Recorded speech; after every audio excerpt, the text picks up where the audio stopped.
Emily doesn't need any intros, right? She has been truly a trailblazer in the feminine care space, establishing a scalable, purpose-led and community-centric brand, looking at purpose beyond products. Working with so many different brands from so many industry, every brand or every service, they wanted to know, how do I engage with my community, or how do I build a community?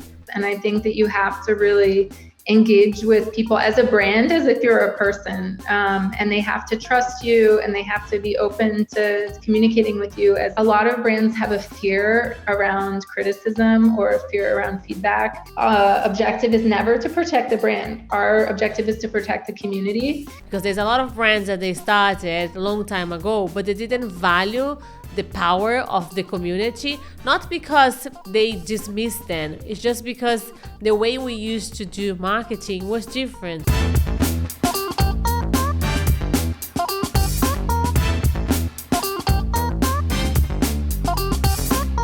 Hi everyone, I'm Maira Genovese, founder and president of Empower. Empower is a fully integrated marketing powerhouse, and this is our Influencer Marketing Uncover podcast. Welcome to another episode, and thank you so much for listening. As a woman and as an entrepreneur, I couldn't be happier and excited to receive, or better, to have our very special guest today, someone that I admired so much for everything that she's been doing and building with her brand. So I have today with me Ewell, and I hope I've said her surname correctly. Emily is a dear one, as I said, which I really admire. She's the founder and CEO of Pantys, a pioneer brand in improving the health of women and the planet through sustainable menstrual, maternity, and incontinence underwear.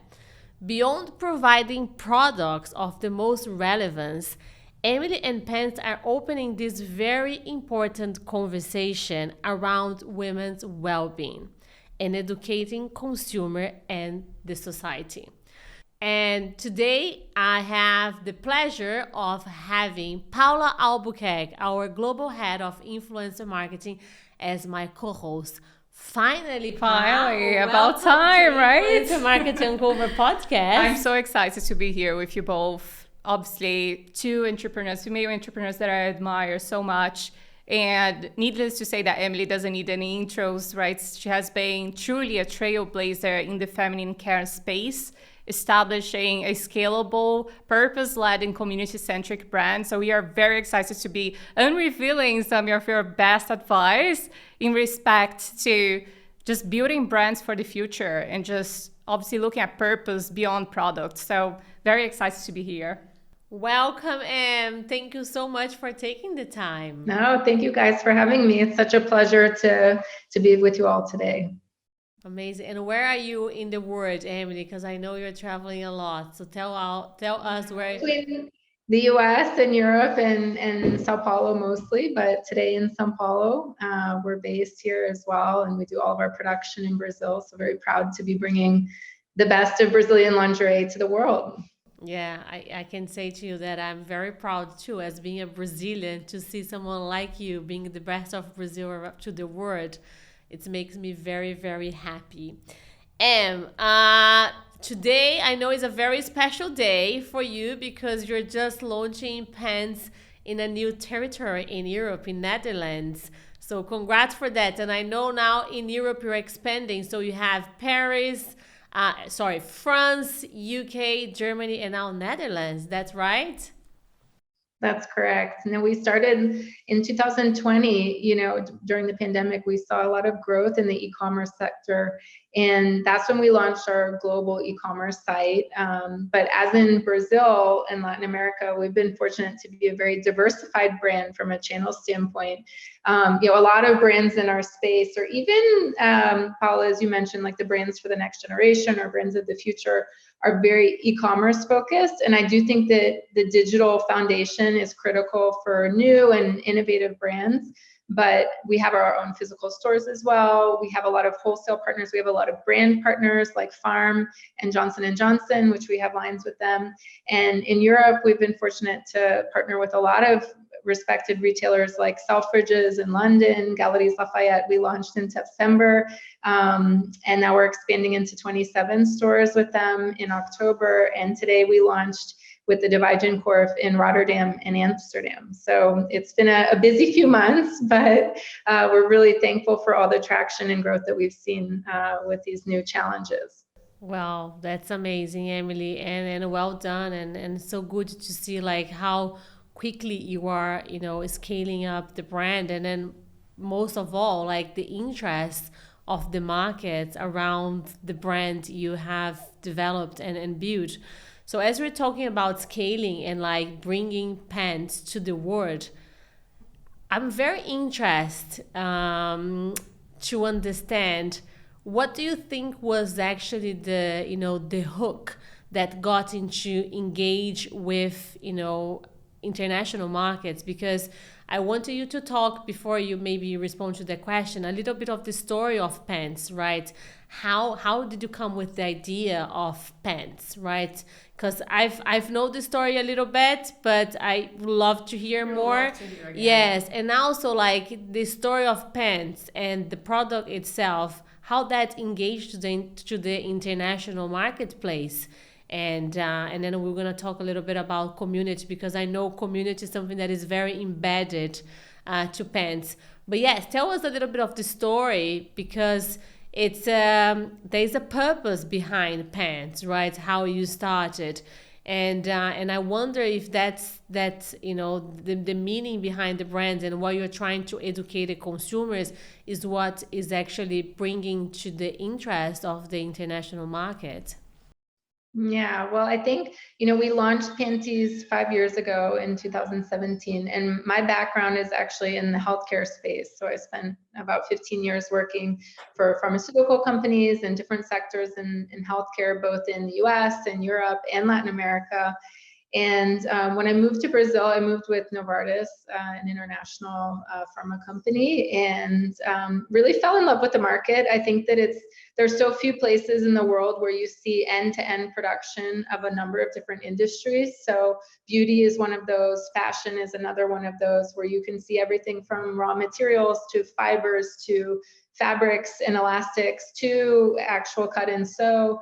Nowadays, I think everybody is pretty familiar with a lot of products that are made in Asia, for example. So it's nice to, when you're looking at innovating in an industry, it's really nice to be close to your suppliers. And so Duda, my co-founder, she had, and her family had experience in lingerie manufacturing. And I started working on a project actually outside of the US focused on the healthcare space. And I started mentioning to people, have you guys heard about this menstrual underwear? When we launched, there were other brands obviously that already existed. But most of those brands were focused on just avoiding leaks. If you look at most of the European market or US market, for example, their tampon markets, those products would be used together in combination with cups or tampons to avoid leaks. But a lot of markets like Latin America, like most of Asia, even Italy, Spain, Portugal, you see more pad-based markets. And so we had kind of an aha moment where we were like, this is such a huge opportunity to bring a better quality of life for women, because it's so much more comfortable. And on the other side, actually replace disposable menstrual products. And so there's this huge shift from, single use or disposable to the reuse movement. And it's estimated that up to 1 trillion pads and tampons are disposed every year in the world. And those take up to 500 years to decompose, because they're mostly made of plastic and have other types of toxic, chemicals as well in the products. And so when you look at women's health, there's just such a huge opportunity. And then also on the environmental side, there's such a huge opportunity to drive value. And I think that we really founded ourselves based on that innovation, both for our health and the planet's health. And now, after going through 2 years or almost 3 years of a pandemic, a global pandemic, I think there's never been a time that people have recognized how important and how connected our health is with the health of the planet and our environment. And we've really seen that purpose or that intention is something that for the next generation is so obvious. When we look at the Generation Z, for example, they don't even think twice. They're looking at tampons and saying, what's in that exactly? Like, I'm not just going to put something in my body because my mom used it. And that's a totally different mindset, because for more than 100 years, there hasn't been a lot of radical change in terms of feminine care options for women. So now that we have more options, we really, we're seeing that it's driving a huge transformation, both in terms of the environmental side, but also how women relate to their own bodies. And that they see that, for example, menstrual fluid isn't something that's dirty. It's not like a trash or a waste. And I think that even that psychological association is really powerful. And they feel more connected with their bodies. And so at the end of the day, even though we kind of came at it with this sustainability and environmental side, we see that that's actually the true value that we're bringing to our community, is this kind of redefinition of what their menstrual cycle is and how it affects their life. Because now it doesn't have to be such a different time. They just put on a pair of underwear and they go like it's any other day. And it's like you mentioned community, right? Which is something that, Pants knows how to do best, right? So how to engage community. That was a community was always has been your one to go strategy when you start, developing the brand, because like I can see from your socials, like how engaged your community is with your content, and how interested they are on learning more about, about Pant, and, like as you mentioned about Gen Zers especially, right? So they wanted to understand deeply about how we're doing this, right? What is the technology behind the product that you're selling? Is there any science technology behind it? So how are you using the community that you have built? I think how many followers Pants has now? Like over 500,000, right? It is a lot of, it is a big fan base of community that you have. That was your strategy from day one. And how are you using your community to educate it about not just about the product, but about the importance of the healthcare, about the importance of women to actually taking attention to their bodies? And how do you use your community to guide you on developing of a new products, or developing new messagings? Because this is community, something that Pants does it best. No, well, thank you. No, I think that when you build a brand in today's world, especially if it's in the digital channel, you have to be embedded in communities. And I think that you have to really engage with people as a brand, as if you're a person, and they have to trust you, and they have to be open to communicating with you as if you're an individual person that they trust and they love. And I think that that's how we've built a strong brand love as well, over the past 5 years. I would say that today, we're the only clinically approved liner technology for menstruation in the world. We're a B Corp. We were the first brand globally to launch carbon labels. And none of those things would have happened if it wasn't for our community. I always say that the community's ahead of us in every sense of evolution. Like as a brand, we can be innovating, and we can be creating new content. We do a lot of education as well as a brand. So we have like a menstruation portal where we have articles signed by gynecologists. We have a financial independence portal where we talk about, because our product also is more economical than single-use products. And so we focus a lot on education, which I think is something that really does engage a lot the community. But it's the community that's always one step ahead of us. And I think as a brand, recognizing that you're never going to be ahead of your community. You're always learning, and we're always in that learning role from our community. So they're the ones that are telling us what they like, what they don't like. They're the ones that are telling us, oh, this was great, but you could have done it this way. And I think that as a brand, a lot of brands have a fear around criticism or a fear around feedback, where they, even with your customer service team, are trying to always protect the brand. And I would say that we're the complete opposite of that. Like our objective is never to protect the brand. Our objective is to protect the community and to always be open and engage with them in a very real way. So for example, we launched, most of our biggest innovations have come from the community, and we do a lot of co-creations with the community. So our nursing bra, which was the first absorbent leak-proof nursing bra in the world, was a suggestion from the community. Somebody said, oh, I'm using your postpartum underwear and I love it and it's amazing, but I also would really like a nursing bra that's absorptive because I have to use these disposable pads and they're horrible and they're double the price of normal menstrual pads.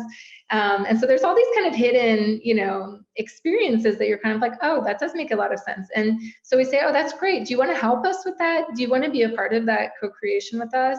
And we've done that so many different times.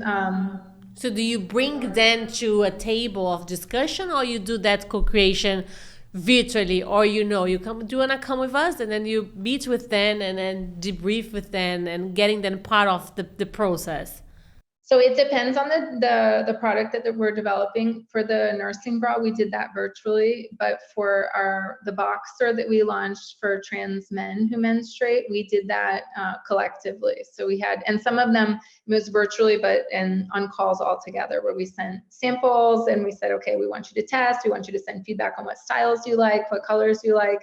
And so it started from the beginning to the end of the development process. We had a lot of feedback too, about, it's not just women who menstruate, there are people who identify as men as well who menstruate. And so we had to say, yes, you're right. And, we'd love to learn more about that and how we can attend the needs of that community as well. And that was one of the first campaigns that we actually invited 4 of them who participated in the R&D with us to participate in the campaign. Usually we are very picky about campaigns and doing really beautiful, highly branded content. And I think that's part of the strength of our brand. But this one we said, we really want to use real people because that's what this launch is about. It's about the community. It came from the community. And it was just amazing. I mean, that was our highest engagement post and content that we've done to date. And kind of spontaneously, we interviewed them to get feedback on, so tell us about your relationship with menstruation. Tell us about your relationship in transitioning. How did you deal with that? And, it was like by the end of that interview, everybody in the room was crying. And, it was just so impactful because, a lot of them said, nobody's ever asked me about that as a trans man. Nobody's ever opened that box before. I think that really stands out for me, the fact that you place authenticity and transparency as the key social currency of the brand, right? It's to actually bring audiences to build a brand with their communities, for communities. So that builds up an inherent value that is so difficult to actually break, right? It's a bond that is born with the brand. So in that process, how was the discoverability with your audiences? I think what you've mentioned about making mistakes and being transparent about that also offers audiences an opportunity to see that the brand is here for a genuine impact, right? And they value that authenticity. So what have been your main pivotal points when discovering that process, that brand creation or product co-creation, if you will, with your communities? Yeah, I mean, I think that, we've created a lot of systems as a company to identify people that, make certain comments or, we see themes, and as the brand evolves, we start to see things that start to emerge. It seems like kind of all at once, like there's a critical point and we say, okay, now this is a priority because we're really seeing a lot of, and it's great because it does give a lot of power to the community. But I think for sure the nursing bra was a big tipping point because that was such a huge innovation. And, not a lot of people talk about those challenges with maternity. Our incontinence launch was also huge. I mean, I got a message today from the customer service team of a woman in her 90s that sent like this adorable message about what a huge impact Pantys made, because now she can leave the house with underwear and she doesn't have to wear diapers and she feels like a woman again. And I mean, it's just like so amazing. And those products we also developed in co-creation with the community. And through our physical stores, we see a lot of people that come in, and we say, oh, can we take your phone number? Can we take your email? And so it's really about creating processes. It doesn't have to be so complicated that, you have to hire a research agency to find people. And I think that's one of the benefits of being a digital brand, is that you have a lot of direct contact. And we do surveys with our community as well. And we ask people if they would be open to continue talking about certain themes again. And those are simple, swipe up in Instagram story surveys about different topics. And so we try to be really open and always asking for feedback. And I think that those were some of the more critical moments for us in helping really drive both innovation, which is amazing for the company, but also real impact for the business and for the community. And I think, just when we work with a lot of larger brands as well, and when you look at traditional industry, I think the approach is kind of different. The approach is, let's do market research, let's understand the size of the market, it's a very different approach in terms of product innovation. But I think that when you have a community base, you have a lot more sense of actually what's going on. And if you have a digital base, then you can reach these people at almost no cost. And so, for any, company trying to sell stuff, that's one of the biggest challenges, is finding your people. Well, if you already have your people, you might as well focus on really meeting the needs of your community. And so, for example, the trans boxer, that's a perfect example of maybe a large brand that has, however many stores. They would say, oh, we would never do that because that's for less than 1% of the market, maybe is focused on this. And to stock, 1,000 stores, it's going to cost me this much money. But if we're focused on digital, you can actually create a high value for 1% of the market, and that's a huge benefit that you've created for the market. You don't have to focus as much on, is this something that is benefiting everyone? And I think that that's where there's a lot of really interesting, for the digitally based brands, a lot of innovation that's happening.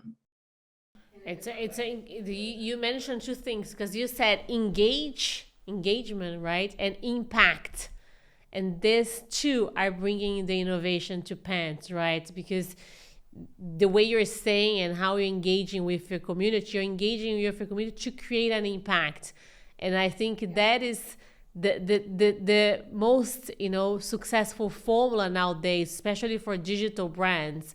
Right, it's just like, it's not just about the engagement, but also the impact that you actually bringing to the community that is engaging with your brand, and how much innovation you can bring into it. And I think that's brilliant that you're thinking about the impact as a core of your business, because you just don't want to create that engagement with your community. You want it to add value, right?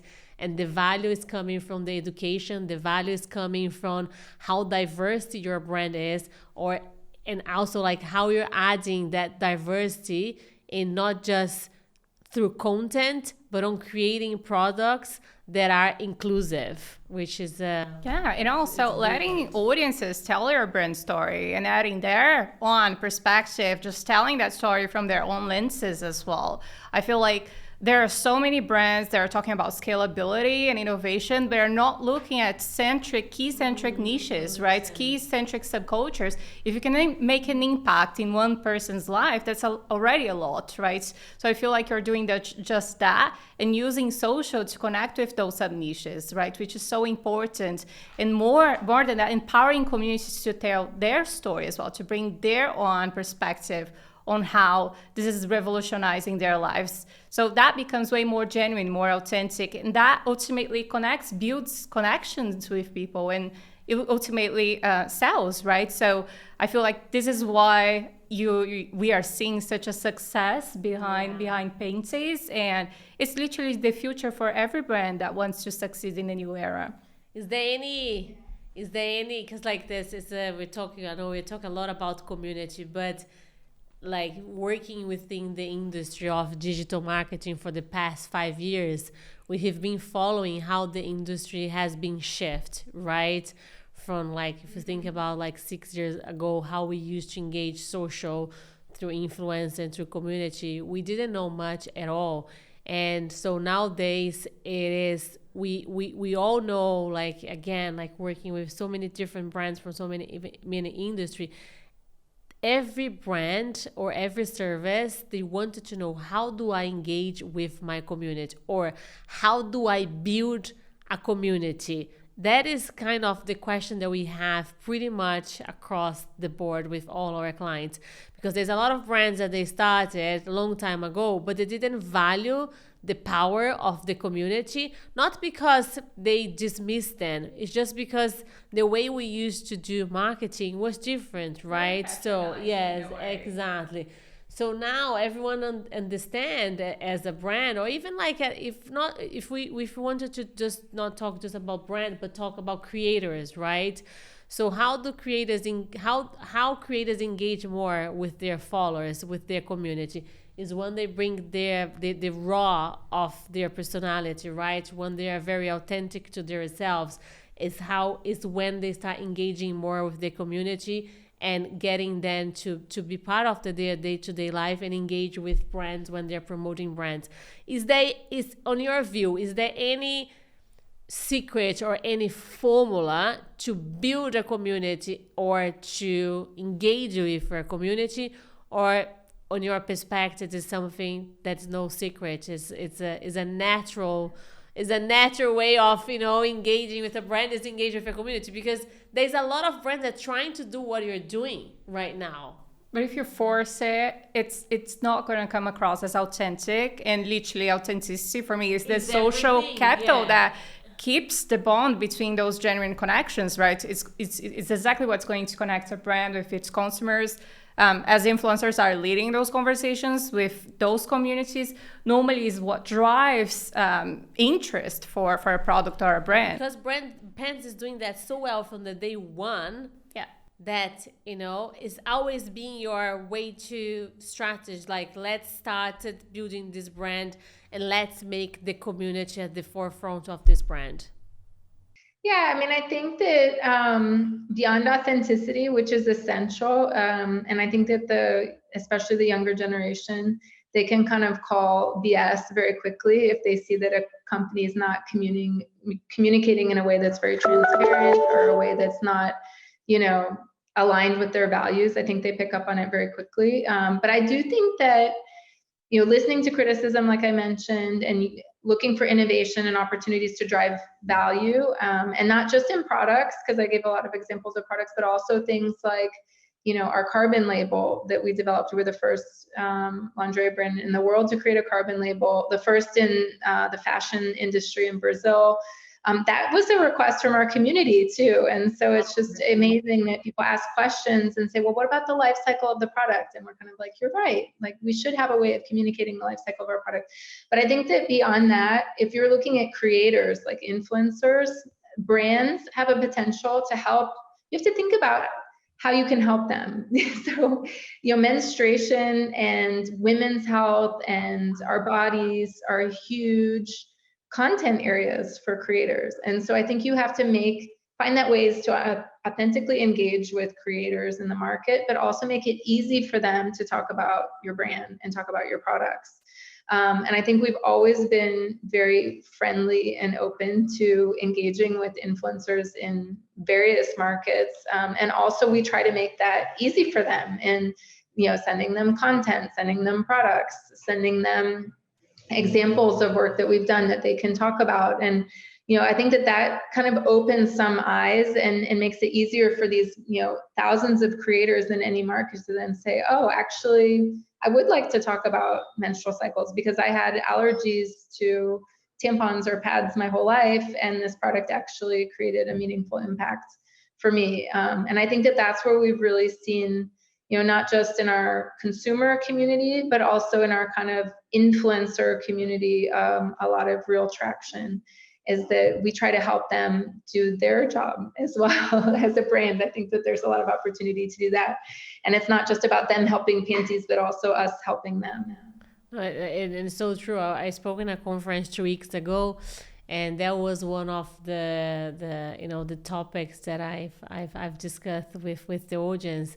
It's just like how we should be shifting that mindset that only the influencers, creators are supporting brands, because it's a twofold, right? So brands can also support influencers on how they can be more authentic, or not just more authentic, but just guiding them, find the right platform, the right content. So interesting that you said that. And how, like, because, like, of course, like with Pantys, with the products, it's all about women's health and well-being and education. How are you translating all of that to the international market? Because you have established now the big presence in Brazil, and then I'm like, Pantys, it is the number one brand to go when it comes to to periods and menstrual life cycle. But how are you? How this is all gonna convert? The message, because behind Pantys, there's such a huge purpose, right? There's such a strong, powerful message that you're trying to pass through the brand, through the product. How are you going to translate that to the international market? And is that something that it's so far is being received as you expected on the interest of the well-being of women's health, or there is any type of differentiation between different cultures and the way women see their their period, or how do they deal with their body? I'm very curious about, like, what are the difference that you're finding across markets? I think we see a lot of similar challenges. It's so funny, even when we started maybe 3 years ago, we started talking to a number of buyers in Europe, and a lot of these conversations take a lot of time. So we knew that, but one particular buyer in France looked at us and they said, oh, well, maybe in Brazil, people are so comfortable with their bodies that menstruation isn't that taboo, but it's really taboo in France. Wow. And I just started laughing because I said, it's everybody thinks that their market is more taboo than all the other markets. Because especially if you look at fashion retailers, I mean, they're the last ones that want to talk about menstruation and women's health in this kind of an intimate way. And so I would say that there's definitely, both on the commercial side and the consumer side, these barriers around, openly talking about it. And it seems like communities and social media has been a really good platform for actually creating space, kind of a safe space to talk about these intimate subjects that maybe people didn't even feel comfortable talking with their friends about it. But I think that one of the things that we consistently hear, because a lot of these buyers and people that now clients of ours have tested many brands, is they consistently come back and say, not only do we have the best quality product, but the most functional product, and saying, like, we've tested a lot of products and we definitely think that this is the best one. And because we have a wide variety, I mean, we can do, for example, our Johnson & Johnson product is focused on the pharmacy channel, and it's a very accessible price point. And so that's, about $10 US, more or less. And then we have products that are super high end, for example, in partnership with Farm, which is also, they've been really also investing a lot in international expansion in the US and London and Paris as well. And so, and those are really, beautiful. And people say, oh my gosh, I've never seen menstrual underwear. This is beautiful before. So I think being able to span both the side of the functionality and the technology, especially, and then also having the beauty and fashion side, which, Brazil has amazing production for lingerie. And then being the first and only clinically approved brand, I think that brings a lot of security to the partners that we work with, because it is a new space. It's not regulated as a healthcare product. It's regulated as a fashion product. And that's, since my background is in the pharmaceutical space, that's like my number one focus is the health it has to be, safe and effective. And we also did some quality of life studies as well. But, especially a product that's being used in the woman's intimate areas where there's a lot of different, a lot of times different treatments that, any brand can use to help deliver functionality. You want to make sure that they're safe and they're not creating unintended side effects or consequences that, maybe you wouldn't necessarily want next to your reproductive organs and, all these other areas of the woman's intimate health. And how do you connect technology with sustainability? Because it's like, you're doing both, right? So you have the technology, but you also a sustainable, brand. So how you connect the two when you have to educate your consumers, your community, and the retailers that you're trying to sell the brand? I would say that in general, because we have so many different things that we can communicate. We can communicate, women's health and quality of life and comfort, which is a huge benefit. Even kind of that self-awareness, like becoming closer to your body, the technology and the innovation of the product, the sustainability and avoiding menstrual waste. And the truth is that sometimes some customers or people in the community will value all of those things, and sometimes they'll just value one of those things. So for example, we have some of our earliest customers were like, these low-hanging fruit of early adopters that just love whatever's new and they'll buy whatever. So they're really focused on the innovation side. Some of our other early adopters were like vegans, people that already have adopted a very sustainable lifestyle, and they're really motivated to reevaluate what products they use and how they use them to have a more sustainable life. So I would say that we always talk across all of these themes, but it's not necessarily something that is easy for the consumer to integrate all into one. Because it's a lot of different things to talk about. It's a lot of different verticals, but what stands out for me is the way that you're taking your consumer into the discovery process with the brand, right? For instance, you've touched on the subject of disclosing the carbon footprint on packaging. How much that as a standalone piece can do for communities, right? Can you imagine on the advertisement side, if we were to start disclosing the carbon footprint of every single product that is advertised through influencer content, perhaps in the future, consumers will look at the impact, right, on the environment as much as they look at price or color or any other product characteristics when consuming a product or a service, right? So I feel like the brand has been really revolutionizing not only the way that we look into our intimacy as females, but the way that we consume as well, and the way that we look into our choices and the impact that those make into the environment and the planet. Especially the new generation that we're talking is the Gen Zers. Like they're the ones that is looking to get into all details of a product and brand before engage. And we could stay here forever talking, especially, the three of us that we love to talk a lot. But one thing before we finish, we kind of met by accident in South by Southwest this year. And one of the biggest topics across all the sessions at South by Southwest was Web 3.0, right? Metaverse, NFT. That was just like every single day, incredible panels, incredible talks around that subject. How do you see the Web 3.0? So like, what is your, really wanted to do you see your brand coming into this new era of the internet, or you think is this too early? What is your what's your thoughts on Web 3.0, and where do you think that's gonna take us, not just us, but consumers, community, influencers, how this will impact on the social media? No, absolutely. I mean, I think especially NFTs, we've seen such a big kind of boom this year with brands, seeing it as an opportunity to build community. And I think as a brand, obviously the metaverse is going to transform even e-commerce. Not yet, but I think that that's going to happen for sure in the next years.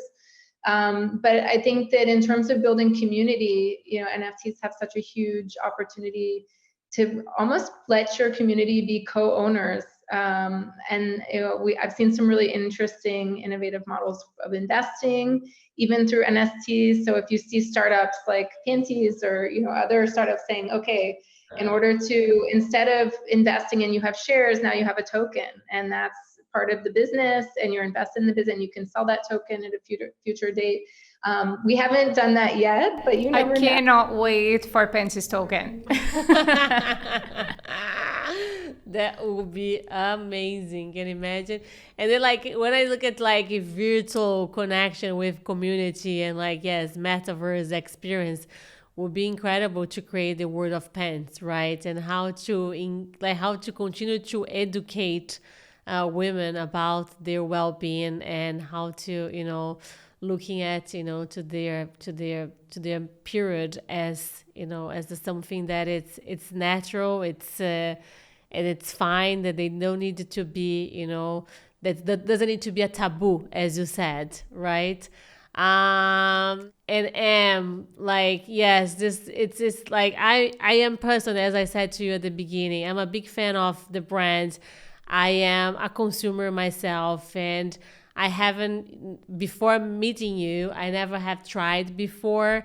And since, I started using Pantys, it's been a life change in every aspect, not just because I feel that like being sustainable is one thing, but also how I'm dealing with my own body and how I'm reacting to it in a more natural way.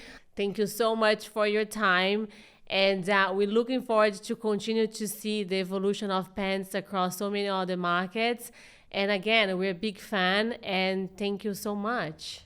That was an amazing conversation. As Maira said, we could spend hours and hours, but we only have a couple of minutes. I hope there's a follow-up session to discuss all of the rest. And thank you so much for joining us today. Thank you both so much. This was such a pleasure to share a little bit about Pantys and our work with the community and our work in innovation and technology and sustainability. And we're so inspired by the work of MG Empower as well. And look forward to maybe having a version 2. Yes, for sure. And next time you are here in Europe, please come to see us. No, I want to see the new office. Yes, come to see the new office. Yes, indeed. So thank you so much for all the listeners that is here with us today. And if you don't follow us, please make sure you do on Spotify, Apple, Amazon, and YouTube.